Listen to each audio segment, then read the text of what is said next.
Abirami Sekar YouTube channel நேயர்களுக்கு அபிராமி சேகரின் அன்பான வணக்கங்கள். இந்த குரு பகவானுடைய பயிற்சியில் யாருக்கெல்லாம் குழந்தை பாக்கியம் உண்டு, எந்தெந்த ராசியில் பிறந்தவங்களுக்கெல்லாம் அதற்கான பாக்கியம் அதிக அளவில் இருக்குது, இதை தான் நம்ம பார்க்குறோம். எல்லாருக்குமே வாழ்க்கையில் குழந்தைங்கிறது ஒரு மிகப்பெரிய வரம், அதிர்ஷ்டம், தெய்வ அனுகூலம். அப்படி பார்க்குற போது இந்த பயிற்சியில் யாருக்கெல்லாம் பெரிய லெவலில் தெய்வ அனுகூலம் இருக்குது அப்படிங்கிறத தான் பார்க்குறோம். எவ்வளோ பேர் எத்தனையோ காலங்களாக வெயிட் பண்ணிகிட்டு இருந்தவங்கெல்லாம் உண்டு. நிறைய பேர் ட்ரீட்மெண்ட் எடுத்துக்கிட்டு இருக்கிறவங்களும் உண்டு. ட்ரீட்மெண்ட்டில் எல்லா விதமான ட்ரீட்மெண்ட் எடுத்தாலும் சரி, அலோபதி, ஆயுர்வேதி, ஹோமியோபதி, சித்தா, எந்த வெளியில் நீங்கள் ட்ரீட்மெண்ட் எடுத்தாலும் நிறைய பேருக்கு சக்ஸஸ் ஆகிருக்கு, நிறைய பேருக்கு சக்ஸஸ் ஆகலை. அப்படிப்பட்ட சூழ்நிலையில் இந்த குரு பகவானுடைய பெயர்ச்சி யாருக்கெல்லாம் தெய்வ அனுகூலத்தால் குழந்தை பாக்கியம் உண்டு அப்படிங்கிறத தான் பார்க்குறோம்.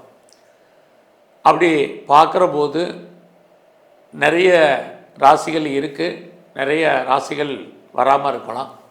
ஸோ நான் சொல்கிற ராசிகளுக்கெல்லாம் குழந்தை பாக்கியத்துக்கான வாய்ப்பு ரொம்ப அதிகமாக இருக்குது. மற்ற ராசியில் விட்டு போனவங்க யாரும் பெருசாக ஒன்றும் ஒரி பண்ணிக்கணுங்கிற அவசியம் இல்லை. ஏன்னா நம்ம எல்லோருக்குமே தனிப்பட்ட ஒரு ஜாதகம் இருக்குது. அதை ஒட்டி தான் நம்மளுக்குன்னு ஒரு தசாபுக்தி வேலை செய்யும். நம்ம ஜாதக அமைப்புன்னு ஒன்று இருக்குது. ஆக அது எப்பயுமே நமக்கு வேலை செஞ்சிட்ருக்கோம். அப்படி பார்க்குற போது இந்த நம்ம குரு பகவான் பார்த்திங்கன்னா ஜூன் 1ஆம் தேதி 2026, அதாவது அவர் மிதுன ராசியிலிருந்து கடக ராசிக்கு நைட்டு பயிற்சி ஆகிறார். அங்கே பார்த்திங்கன்னா இந்த குரு பகவானுடைய பயிற்சி சுமார் ஓராண்டுகள். இந்த தடவை நான் இதை எதுக்காக இந்த இன்ட்ரோடக்ஷனை சொல்கிறேன் அப்படின்னா, அவர் இந்த தடவை என்ன பண்ணுறாருன்னா அதிசாரமாக கடகராசிலேருந்து சிம்ம ராசிக்கு அக்டோபர் 31ஆம் தேதி வர்றார். ஆக கிட்டத்தட்ட ஒரு 6 மாதம் இருக்கார், திரும்ப சிம்மராசிக்கு வர்றாரு. அங்கே ஒரு 4 மாதம் அவர் அதிசாரமாக இருக்கார், திரும்ப வக்கரமாகி திரும்ப கடகராசிக்கு போகிறார். அப்போ இந்த பலன்களே பார்த்திங்கன்னா கிட்டத்தட்ட ஒரு 8 மாதம் அல்லது 9 மாதத்துக்கு தான் இந்த குழந்தை பாக்கியத்துக்கான பலன். ஆகையினால நான் யாருக்கெல்லாம் குழந்தை இருக்குது அப்படின்னு சொல்கிறவங்களும் பெருசாக சந்தோஷப்பட வேண்டாம். குழந்தை விட்டு போன ராசியில் யாரும் வருத்தப்பட வேண்டாம். ஏன்னா அவர் வக்கரகதியில் வரும்போது சில ராசிகளுக்கு நல்ல பலன்களை, குறிப்பாக மழலை செல்வங்களை கொடுப்பதற்கான வாய்ப்பு இருக்குது. அப்படி பார்க்குற போது 12 ராசியில் முதல்ல ரிஷப ராசியில் நீங்கள் பிறந்திருந்தீங்கன்னா உங்களுடைய ராசிக்கு 3ஆம் இடத்துக்கு வருவார். எப்பயுமே தெரிஞ்சுங்க, 3ஆம் இடம் இறைவனுடைய அனுகூலம், அனுகிரகம் உள்ள ஸ்தானம். அது மட்டுமல்ல, இறைவன் உங்களுக்கு ஏதோ ஒரு விதத்தில் தோன்றா துணையாக இருந்து உதவி பண்ணுவார், அது எந்த விஷயமாக இருந்தாலும் சரி. அப்படி பார்க்குற போது ரொம்ப நல்லா இருக்குது. உங்களுடைய குறிப்பாக உங்களுடைய 9ஆம் இடத்தை பார்ப்பார். 9ஆம் இடம் அப்படின்னாலே பாக்கியம்னு அர்த்தம். குழந்தையே ஒரு பாக்கியம்தான். அந்த பாக்கியஸ்தானத்தை அவர் பார்க்குற பொழுது உங்களுக்கு இறையருள் உண்டு. 9ஆம் இடம் இறைவனுடைய அனுகூலம், 3ஆம் இடமும் இறைவனுடைய அனுகூலம்தான். கரெக்டாக அவர் உங்களுடைய 11ஆம் இடத்தை பார்க்குறார். 11ஆம் இடம் என்பது உங்களுடைய விருப்பம், எண்ணம், ஆசை, அபிலாசை பூர்த்தி ஆகுது. ஆக ரிஷப ராசி அல்லது ரிஷப லக்னம் எதில் நீங்கள் பிறந்திருந்தாலும் உங்களுக்கு இந்த குரு பகவானுடைய பயிற்சியில் குழந்தை பாக்கியத்துக்கான வாய்ப்பு நிறையவே உங்களுக்கு உண்டு. அடுத்து பார்த்திங்கன்னா கடக ராசியில் பிறந்தவங்களுக்கு உங்கள் ராசிக்கு 12ஆம் இடத்துல இருந்த குரு பகவான் இப்போ உங்கள் ராசிக்கே வர்றாரு. வந்தவுடனே அவருடைய பார்வை முதல்ல உங்களுடைய 5ஆம் இடத்துக்கு படுது. 5ஆம் இடம் அப்படின்னாலே அது குழந்தையை சொல்லக்கூடிய இடம். ஆக இந்த காலங்களில் ஃபஸ்ட்டு குரு பகவானுடைய பார்வை உங்களுக்கு குழந்தைக்கான வாய்ப்பு, ஆண் பெண் போத்தார் சைடு.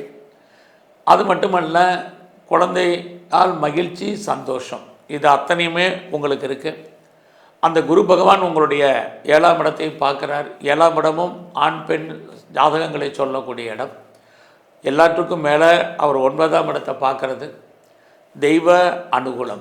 எல்லாமே தெய்வ அனுகூலம் இருந்தால் மட்டும்தான் இந்த குழந்தை பாக்கியங்கிறது இருக்கும். அதுலேயும் நம்ம எல்லோரும் ட்ரீட்மெண்ட் எடுத்தவங்களுக்கு சக்ஸஸ் ஆகிறதுக்கான வாய்ப்பு 9ஆம் இடம். ஆக கடக ராசியில் பிறந்தவங்களுக்கு அல்லது கடகலக்கணத்தில் பிறந்தவங்களுக்கு குழந்தை பாக்கியத்துக்கான வாய்ப்பு நிறையவே உண்டு. இன்னொரு விஷயம், உங்களை பொறுத்த வரைக்கும் உங்கள் ராசியிலே குரு இருக்கிறாரு. அப்படி வரக்கூடிய இந்த குரு பகவானுடைய பெயர்ச்சி உங்களுக்கு இயற்கையிலேயே தெய்வ அனுகூலத்தை கொடுக்கும். அவர் 5ஆம் இடத்தை பார்க்குறது குழந்தைகளால் நன்மை, அவர்களால் சந்தோஷம் அத்தனையுமே இருக்குது. குழந்தை பாக்கியத்துக்கான வாய்ப்பு. அடுத்தபடியாக கன்னி ராசியில் நீங்கள் பிறந்திருந்தீங்கன்னா அல்லது கன்னியார் லக்னத்தில் பிறந்தவங்களுக்கு இந்த குரு பகவானுடைய பெயர்ச்சி சிறப்புன்னு தான் சொல்லணும். ஒரு பக்கம் குரு பகவானுடைய பார்வை உங்களுடைய முயற்சி ஸ்தானத்தில் இருக்குது. ஆக நீங்கள் எல்லா விதமான ட்ரீட்மெண்ட்டுக்கும் முயற்சி பண்ணுறவங்களுக்கு உங்களுடைய ட்ரீட்மெண்ட் சக்ஸஸ்ஃபுல் ஆகும்னு அர்த்தம். எந்த ட்ரீட்மெண்ட் வேலைன்னா எடுங்க. அடுத்து குரு பகவான் உங்களுடைய 5ஆம் இடத்தை பார்க்குறார். 5ஆம் இடம் நம்முடைய ஜோதிட சாஸ்திரத்தில் குழந்தை பாக்கியத்துக்கான பாவம். அதை பார்க்குறது ரொம்ப ரொம்ப விசேஷம். அடுத்தபடியாக அவர் உங்களை பொறுத்த வரைக்கும் உங்களுடைய 7ஆம் இடத்தை பார்க்குறார். குழந்தை பாக்கியம்னு சொன்னாலே இது ஆண் பெண் ஜாதகத்தை மட்டுமே சொல்லும், தனி மனிதன் ஜாதகம் இல்லை. ஆகையினால இங்கே உங்களுடைய கன்னி ராசியில் பிறந்த உங்களுக்கு உங்களுடைய ராசிக்கு 7ஆம் இடத்தை பார்க்குறது இறைவனுடைய அனுகூலம் உங்களுக்கு இருக்குன்னு அர்த்தம். அடுத்தபடியாக விருச்சக ராசியில் நீங்கள் பிறந்திருந்தீங்கன்னா உங்கள் ராசியவே குரு பகவான் பார்ப்பார். அல்லது விருச்சக லக்னத்தில் பிறந்தவங்களுக்கு உங்கள் ராசி அல்லது லக்னத்தை குரு பகவான் பார்க்குறது ரொம்ப ரொம்ப விசேஷம். ஜோதிட சாஸ்திரத்தில் குரு பார்க்க கோடி தோஷம் நீங்கன்னு சொல்லப்பட்டிருக்கு. அப்படி இருக்கக்கூடிய காலங்களில் குழந்தைக்கான கிரகம் அப்படின்னாலே குரு பகவான் தான். அதனால தான் குரு பயிற்சி வந்தாலே குழந்தையை பற்றி ரொம்ப விசேஷமாக நம்ம பேச வேண்டியிருக்கு. அப்படி பார்க்குற போது விருச்சகத்தில் பிறந்த உங்களுக்கு, ராசியில் பிறந்தவங்க, லக்னத்தில் பிறந்தவங்களுக்கு குரு பகவானுடைய பார்வை தெய்வ அனுகூலம். அது மட்டுமல்ல, அவர் உங்களுடைய 3ஆம் இடத்தை பார்க்குறது ரொம்ப ரொம்ப விசேஷம். நீங்கள் எடுக்கக்கூடிய எந்த விதமான முயற்சிகளாக இருந்தாலும் அது உங்களுக்கு சக்ஸஸ் ஆகும். அடுத்தபடியாக அவருடைய பார்வை உங்களுடைய குழந்தை பாக்கியத்துக்கான இடத்துல விழுகிறது, இன்னுமே சிறப்பு. ஆக அந்த விருச்சிக ராசியில் பிறந்தவங்களுக்கு 5ஆம் இடத்தை பார்க்குறது குழந்தை பாக்கியம் கிடைக்கிறதுக்கான வாய்ப்பு, குழந்தைகள்லாம் நன்மை, மகிழ்ச்சி, சந்தோஷம், இது அத்தனைக்குமே பாசிபிலிட்டிஸ் இருக்குது. அடுத்தபடியாக மகர ராசியில் நீங்கள் பிறந்திருந்தீங்கன்னா உங்களுக்கும் இதற்கான வாய்ப்பு, குழந்தை பாக்கியத்துக்கான வாய்ப்பு ரொம்ப நல்லா இருக்குது. ஏன்னா இதுவரைக்கும் உங்களுடைய ராசிக்கு 6ஆம் இடத்தில் இருந்த குரு நீங்கள் மகர ராசியிலே மகர லக்னத்திலே பிறந்திருந்தீங்கன்னா உங்களுடைய ராசி அல்லது லக்னத்தை குரு பகவான் பார்க்கறது ரொம்ப விசேஷம். அடுத்தபடியாக குரு பகவான் உங்களுடைய 3ஆம் இடத்தை பார்க்குறார். 3ஆம் இடம் இறைவனுடைய அனுகூலம். நான் இப்போ தான் சொன்னேன், அனுகிரகம்னு சொன்னேன்.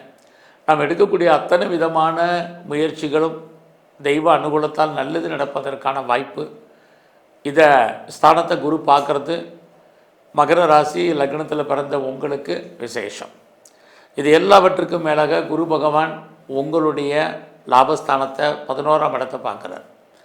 வாழ்க்கையில் நம்ம எல்லோருக்குமே 16ஆம் இடம் வேலை செய்யணும். வேலை செஞ்சால் தான் சின்ன ஆசைகள்லேருந்து பெரிய ஆசைகள் வரைக்கும் பூர்த்தி ஆவதற்கான வாய்ப்புகள் நிறையா இருக்குது.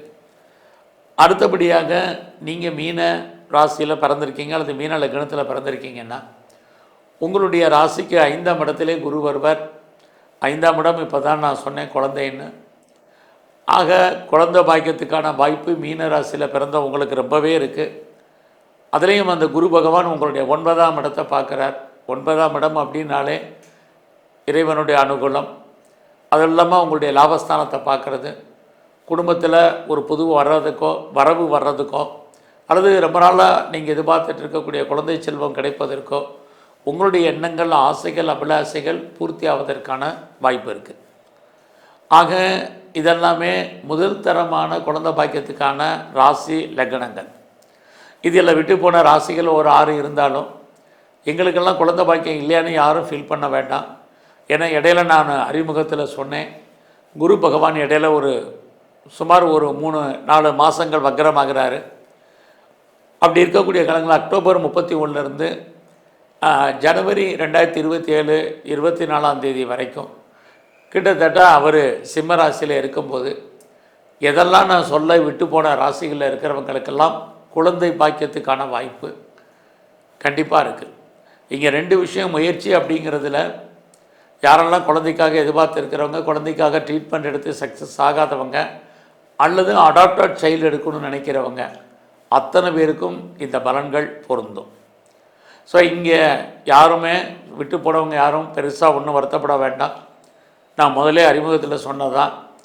இருந்தால் கூட எல்லாருக்குமே குழந்தை பாக்கியத்துக்கான ஒரு வாய்ப்பு வேணும்னு நினைக்கிறவங்க ரொம்ப எளிமையாக நீங்கள் எந்த மதமாக இருந்தாலும் எந்த ஜாதியாக இருந்தாலும் ஒன்றுமே இல்லை, யாரெல்லாம் குழந்தை எதிர்பார்க்குறவங்க உங்களுக்கு பக்கத்து வீட்டில் எதிர்த்த வீட்டில் குழந்தைகள் இருந்தால் அவர்களுக்கு ஏதாவது ஸ்வீட் வாங்கி கொடுங்க.